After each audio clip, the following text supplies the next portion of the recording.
N'oubliez pas, l'Iran ne doit pas avoir d'armes nucléaires. C'est très simple, pas besoin de réfléchir. Ils ne doivent pas avoir d'armes nucléaires. À quel point les Iraniens sont-ils proches d'avoir une arme nucléaire? Très proches. La directrice du renseignement a déclaré sous serment en mars que l'Iran ne construit pas d'armes nucléaires. Je me fiche de ce qu'elle a dit. Je crois qu'ils étaient très proches d'en avoir une. Voilà, là on est vraiment au cœur du sujet. Si Trump décide d'envoyer ses bombardiers, c'est peut-être pour porter cette bombe massive qui permet de détruire le nucléaire iranien à Fordo.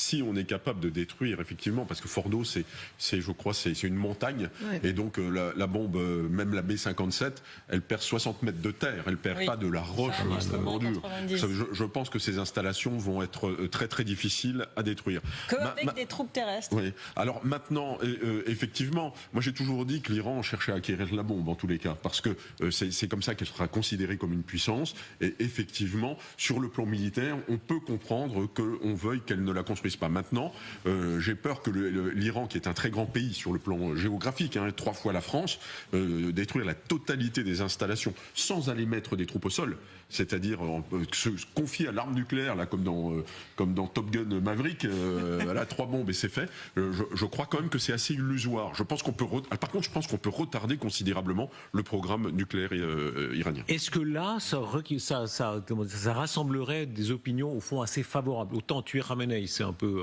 controversé dans le monde, autant détruire le nucléaire iranien militaire, il faut dire ce qui est, peu de gens dans le monde contesteraient. Tout le monde, enfin toute personne décente est d'accord avec le fait qu'on ne veut pas que cet horrible régime se dote de l'arme nucléaire. Mais contrairement à ce que M. Kuckerman disait, la forme, ça compte. La méthode, ça compte. Par ailleurs, il y a une thèse que personne n'a envisagée pour l'instant sur ce plateau. On a écrit l'histoire d'avance. Les Américains vont s'engager et ça va passer comme dans du beurre. Eh bien, je ne crois pas. Personne n'envisage que une grande partie de cette population déteste ce régime. Je vous le confirme. Vous savez ce qu'elle déteste encore plus? Voir son pays bombardé. Devoir fuir sa capitale, voir son pays saccagé, ses champs gaziers saccagés.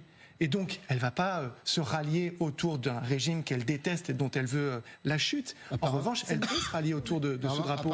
Et juste une dernière chose, ces femmes dont vous parliez, Guillaume, et auxquelles il faut effectivement rendre un vibrant hommage, femmes, vie, liberté, est-ce qu'elles ont demandé à ce qu'on vienne bombarder l'Iran quand elles étaient dans la rue? Est-ce que c'est ça qu'elles demandaient? Est-ce que c'est ça qu'elles demandent ce soir? Est-ce que ces personnes, elles sont en train d'applaudir ce qui se passe? Je pense qu'on ne peut pas parler à leur place. Ben c'est non. Non, mais ça, je pense que vous vous avancez beaucoup. Vous n'avez pas entendu Abnous Chalmani tout à l'heure. C'est pas Famille Liberté pour moi, Abnous Chalmani. Non, mais qui connaît suffisamment l'Iran, qui a de la famille en